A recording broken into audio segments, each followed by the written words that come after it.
Hi, I'm Nathan. I go by Peteparker, and every week I do comic book reviews because that's the rule around my house. If I want to keep buying them, I got to review them online. So this is the review of Fear Itself number 3, I believe. Yep, 3 of 7. Written by Matt Fraction and drawn by Stuart Immonen. So the basic story is that all these hammers have fallen. Well, let's roll back a little bit. Apparently there's a whole other set of gods similar to the Asgardians,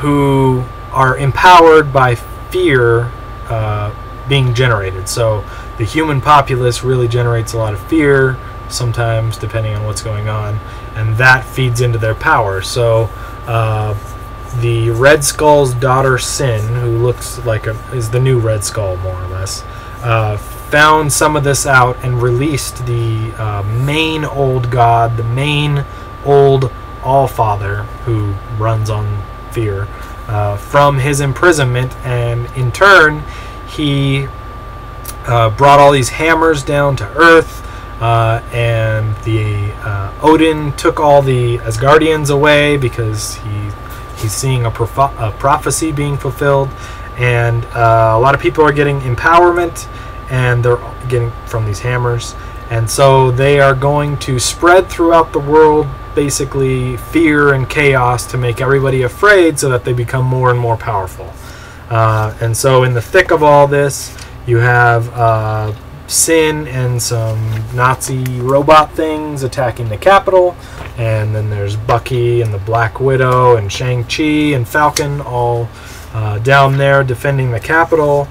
And then elsewhere you have Bruce Banner, who is the Hulk, just got his hammer and is going on a rampage through Brazil, and Betty, who is the Red Hulk, is trying to stop him and keep people out of his way at the same time. And then a bunch of Avengers show up to help combat this newly hugely empowered Hulk, which in the very beginning of this story they tell you who all these hammer named people are. So Hulk would be Null, the breaker of worlds. Atuma is Necrod, the breaker of oceans. Titania is Skirn, the breaker of men. Absorbing Man is Grethoff, the breaker of wills. And Juggernaut is Kurth, the breaker of stone.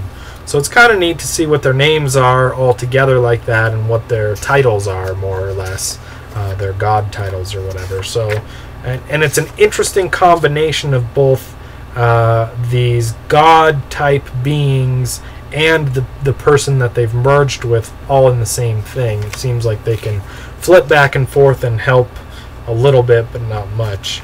So then you got, when Hulk is attacking and rampaging, they got some of the main Avengers to show up: Miss Marvel, the Protector, Spider-Woman, to try to take him out. And then you get an overview of the hammer that fell on Yancey Street that has yet to be picked up until this issue. And of course the Fantastic Four, or now called the Future Foundation, is on the scene investigating, and Reed mentions that he wants Ben to eventually pick it up. So Ben, the Thing, goes over to pick it up and takes control of the hammer and utterly decimates Yancey Street there, so, which I thought was pretty interesting. He's got some buildings crashing all around him, and there's no people.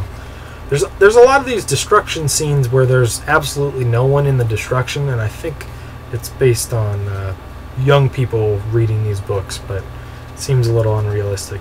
So then you flash to Asgard, where Thor has been imprisoned. Loki tries to break him out and goes to his friends Sif and the Warriors 3 to basically, they want to go with him to Earth to defend the Earth, but Odin won't allow it. And at the last minute, Odin and Thor face off yet again, and Thor says, I want to stand with Earth even if you're going to destroy it, because Odin is so afraid of these gods gaining power that he's ready to kill all of humanity just so that there's no fear to feed into the power of these other gods. So he's getting ready to do that. He's creating the new Asgard as basically a war machine that's directed at Midgard, or Earth, to kill everybody on the planet so these old gods won't have any power. And then Thor's complaining about this whole plan, and so Odin sends him back to Earth with his hammer. And then you get a really good scene that's leading into this whole summer of Captain America stuff, where Steve Rogers here is on the SHIELD helicarrier, like, as he said, 3 miles? 3,500 feet, 35,000 feet above the Capitol, while the Capitol is being destroyed. And he basically says, this is not the place for me. I'm a soldier, I'm not brass. I need to be down in the thick of the action. And so he takes off and leaves command to Maria Hill, which is good. That's just the beginning of Captain America coming into being Captain America again instead of Steve Rogers, super soldier. And so at the Capitol, you're still having those same 3 characters, Bucky and I guess Shang-Chi's in there, so it's 4. And Falcon and Black Widow all fighting against Sin here, who's second to the True Allfather or whatever, the Serpent. And then Bucky gets his butt handed to him, more or less. He gets his prosthetic arm ripped off, and he gets his chest kind of caved in a little bit, and then they do some ominous fading to white while he's trying to warn them of something that he saw. And then you get some preview images of him on a slab in the dark. So that's not good for Bucky. But you can rest assured there's a series coming out that is named Captain America and Bucky. It will be out this summer, so if you can't get enough of Bucky, that you're going to still have some in there, even if it takes place in the past. And Steve Rogers beat death. Everybody beats death. You don't even have to worry about Bucky actually being dead or even momentarily being dead. So you didn't really get Steve Rogers back in the Captain America costume here. I think it was in another book this week. I want to say it was in... No, I don't think so. I thought it was in one of these other books, but I don't see it, so... you can expect him to be back in his costume because Captain America movie's coming out. It only makes sense to have the same guy in the same costume for everybody to be on board with. So let's talk about my feelings about this issue. The cover's good, again. I typically don't like this weird little like serpent pattern that they're doing, but this stuff is good, and this stuff is good. And in this issue's case, these pictures both have a lot to do with what happens inside the book. So that's really great too. It's really great to get to the end of the book, look at the cover again and be like, yeah, that's the main points of this whole story. That's great. The cover ties into the book. You don't get a lot of that these days. Sometimes you don't get very much of it at all. As far as the rest of the story goes, I did mention this a little bit in my review of DC's big event this summer, which is Flashpoint. As an event, the Fear Itself event, it's been marketed as you don't have to buy any of the tie-ins to really follow the event itself. You can just buy the main 7 books and be totally fine. I don't necessarily agree with that. You'll get some of the story, but there's so many little stories going on. They're trying to give you like a little peek into all these other stories that are going on and then still propel the main story forward at the same time. But all you're ending up getting is a bunch of little peeks into little stories everywhere and not really the main story. The main series should be much, much more focused on the 2 characters that really matter in this whole event, and that's the Steve Rogers Captain America and Thor in Asgard, right? And they do kind of focus on that a little bit more, but every other page is looking at these other hammers and what's happening around them, around the planet, and how that feeds into it. You really don't need all that, not for the main event book, right? I don't need those teasers to make me want to go look at the other books, right? At best, it doesn't need to be in here at all. Yes, it's interesting, and yes, it's great, but this series or this event is really just...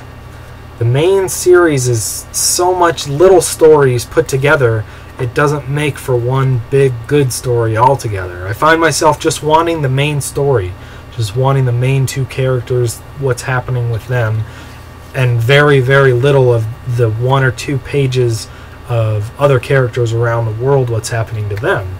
Because all that does is kind of interest me, but not enough to actually go buy the other books. And then they sell the other books pretty heavily in the back too. I guess it's not pretty heavily, but you know, a decent amount. The Avengers battle with the Hulk in Avengers number 15, the Thing's rampage and Fear Itself Spider-Man number 3, the Absorbing Man's attack on Dubai in Avengers Academy 15. Those are all things that you got a little bit of in the rest of this book, but you didn't get the whole story, so they're trying to lead you to those other ones even though they're saying that you don't need it.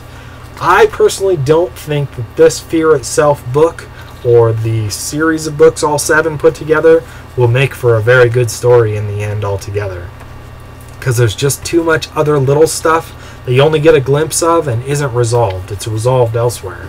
That's not cool. And if you really want to read a good event this summer, then move over to DC's Flashpoint event. I barely know those characters, and I've only read the 2nd issue in the entire series, and it's so far much better than all 3 of the issues of the Fear Itself event that's happening this summer. Don't get me wrong, this art is gorgeous, there's a lot going on, there's a lot of characters in here. It's really interesting from a Marvel fan's viewpoint, but it's not a great book. So there you go. I'm going to give this one itself a 3 out of 5. I'm slowly becoming disillusioned, if you couldn't tell, in the whole Fear Itself series, which is really going to kind of make me tighten in on the reins of all the Fear Itself tie-ins. Last issue or issue before, I'd probably buy a tie-in here or there because I was a little bit interested in the story. I don't think that's happening anymore. I may flip through it, but probably not even that. I'll probably just stick to the main series and stick to all the other series that really aren't tying into Fear Itself, unless I have to suffer through one to get to the next one in the series, which sounds like it's going to happen in a lot of the series I normally collect, like the Avengers. So there you go, 3 out of 5, Fear Itself. Maybe we're not even halfway done. We're only at 3 and there's 7, so there's 4 more. It could get way better here in the next 4, but we'll see. Thanks for listening. If you want to check out my other reviews, look for Spidey207 on YouTube, or Peteparker on Comic Vine, or iFanboy, or the Marvel and DC databases. Thanks for listening, and we'll talk to you next week. Have a good weekend.